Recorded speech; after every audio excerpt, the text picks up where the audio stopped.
Ipakita din nga ang kinabuhi sa tao mahangyaw. Walay usa ka tawo nga mulungtag ining yuta. Amen. Matag usa may katapusan. Amen. Pero ingon din sa atong lalawiton ang kinabuhi ra sa Dios. Ingon din maoy walay pagkatapos. Ang tao mulabay ang unang kaliwatan, sunod na kaliwatan. Gani sa dugay nga panahon malimtan nato kung atong mga kagikan nga nagamatay. Sa bago pa, pubati kita o tagpuon. Labi na sa bana, mga anak, iksuon, inikanan, pariente, mga kaliwat o mga siringan, higala, nga gibiyaan na sa atong iksuon. Ang kinabuhi sa tao, ang Diyos ray na sayo, kung siya'y itason sa atong kawanon nga kinabuhi. Amen. Sa basahon sa Salmo, Kapitulo 90, versikulo 10, ingon dito nga ang kinabuhi sa tao moabot na lang o 70 anyos. Pero tungkol sa iyang kaligton o gabasko, doon ay abot pag 80. Panagsa na lang. Naingabot o 90, panagsa na lang yun. Labi na yung moabot pag yun o 100, panagsa na lang yung makakita. So ang tanaw na to sa kahintang sa itong igsoon, layo pa sa finishing line. Kaya naman, iyang edad 46. So napantay 24 katuig nga moabot siya sa gikatak unta sa Ginoo nga kinabuhi na itong tao.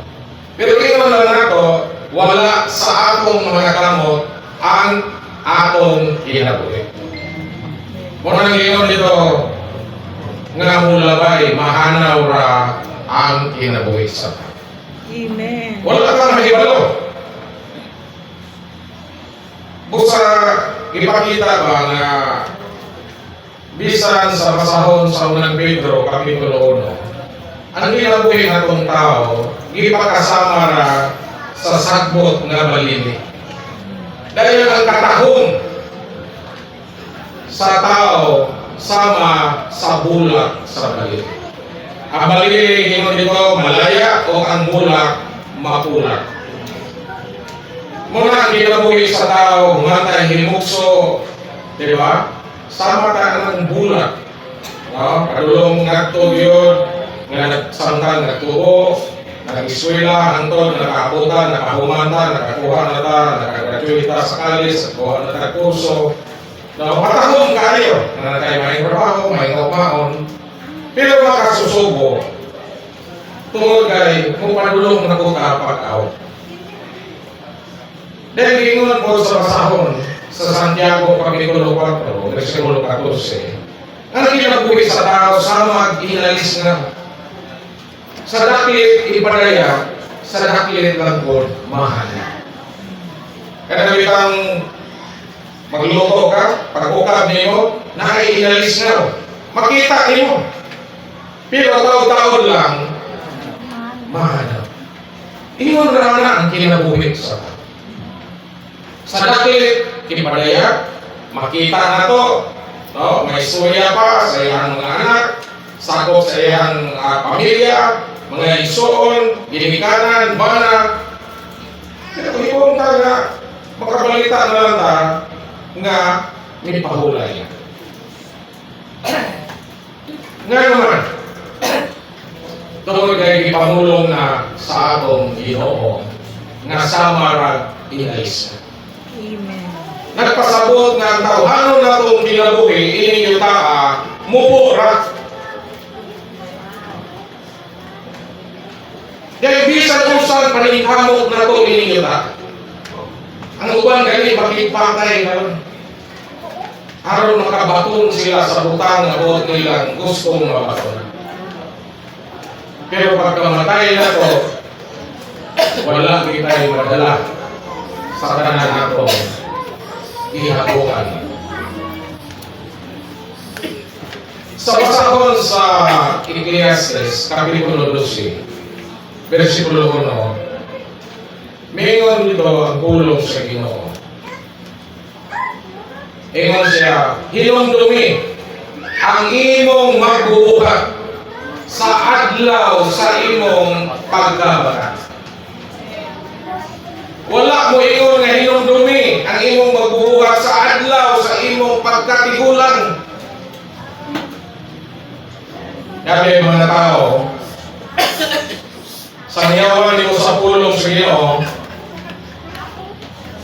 dayon, mutuo sila. Pero sa ilang sunod, makaingon sila, dili sa kumudawa sa Ginoo, unya na matigulang na ko. Nga naman, kay kung matanon pa, daghan pa siya panghandoy sa iyang kinabuhi. Daghan pa siya buot-buhaton, daghan pa siya kabuton, na gusto niya mabatunan. Unya nalang ko, mudawat sa Ginoo, o mga magtutuod, unya nalang ko mo tinuod, kung tigulang na ko. Karon matanon pa man, hinay-hinay lang sa ako. Pero sa may ingon sa pulong sa Ginoo, hinumdumi ang imong magbubuhat sa adlaw sa imong pagkabatanon. Wala ko ingon sa imong pagkatigulang. Nga naman, kay kung tigulang na ka, parehas ni Sister Rosa, ingon na to, di pa man siya tigulang. Di ba? Bakit mo pa di ka, kunya na lang kung matigulang mo tinod. Ay, di takaabot kung matigulang. Di na takaabot sa isinta. Matigok na ta. Wala na'y panahon. Amen. Busa, ang pulong sa Ginoo, karon di ay batanon pata. Amen. Nga naman, kay kung batanon pata, nga mudawa sa atong Ginoo nga atong magbubuhat, unsa man, makaalagad pata sa Dios. Doon nga batay taas na panahon, harong mo alagad sa atong buhay na Diyos. Nakapatay panahon para nga magamit ta sa Ginoo. Amen. Nagkaroon na nato una-una niya ang katiguan niya, di ba tababot ang katiguan? Disgrasya na. No? Ngayon nakasulti ko ano, kaya ako sa una, pagkadumog na ko sa mayong balita, ang akong edad, 16 pa. Patayon pa. Dahil niyong Diyos ko sa akong kagalingon, mutuo ko ni mo Ginoo, mudawat ko ni mo Ginoo. Pero kinindaghan ko tag bisyo. Ikaw punya ako mudawat Ginoo, matigulang na ko. Karon matayon pa ko, pahimulos ako. Pero kahibulungan, kay samtang naglakaw ko, doon ay tingog sa akong sulod, kung mamatay ka ng gabi, di gihapon ka kapahimulos. Di ba? Wala ka mahimalo. Wala mo ingon nga, anang idara si Pinta, ay hapit akuhaon.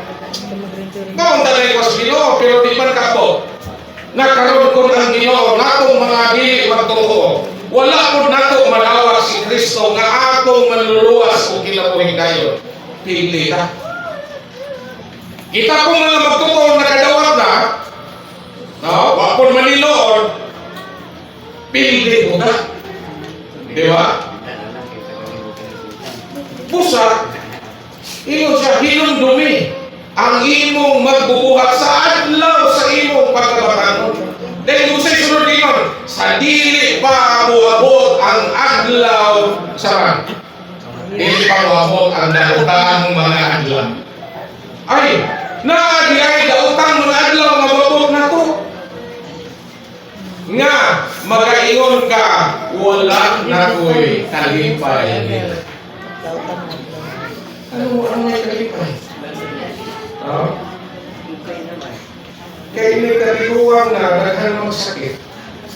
Batagor pa, kita litson, lamiyay ka, litson, pa, litson, tao, di ba? Mga usaha ka mga mga pagkaon nga, no, nga lamian ng mga pagkaon, wa tay limit. Bisan kung sa kaon ka. Pero, pag-abot sa natang nga adlaw, sakit na, diabetes, no? Ay bawal na, pang-is, no? High blood, no? Arthritis, wala naging sa uban. Sa una ko, panaw kwarta, lami kayo itaong isa kung sa problema, wala may kapalit. Pag naanap mo yung kwarta, problema, daghan na pong mahawag. Mga isuon, mga igala, no? Bantayan na to. Kaya wala ka masayo. No? Sa atong mga anak. Amen. Niinit ako na siya pero na kabangi ko sa pag-isip, no? Sa akong mga anak. Mumura ka na kung kinabuhi ninyo ka, busa, ison, galadili na to, sayanan. Amen. Lord Jesus. Sabi na na to mga totoo. Diba? Piling ko biyasa. Usahay, ganagaran na rata. Diba? O niya batong naro eh. Ha? Ano na panahon na hindi ka meeting, muabot si Mr. Kamatayo. Diha na. Diha na problema. Hallelujah. Diba? Na yung mga tao, yung makita, baka yung lawas. Pero na aksidente mo po, patay. Kapag yung mga tao masakiton, pero wala pa po mamatay. Di pa kita din ay kinahanglan ka nga mga Amen. nga naman, ang kamatayon muabot sa wala na to damha. Amen. Kaya kung pahibalon palang ka, kung magputuo ka, pahibalon ka, isa na lang kabulan ang itagal. Ay, pahalag buhay trabaho. Pahibulos lang sino, basa lang pulong sino, Biblia, mga life study messages, usan mga libro, basahol na to, enjoy ka sino, asa na meeting na ta, usan na lang kabulan. Problema niya, ikaw ka pahibalon.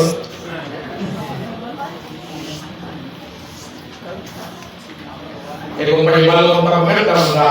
Karon mo tignan. Nga naman, kung sa may tuyo sa Ginoo, kanunay tang mga Amen. Marang ang pulong sa Diyos, ato yung tagdo, mintras labi na natong mga batanon.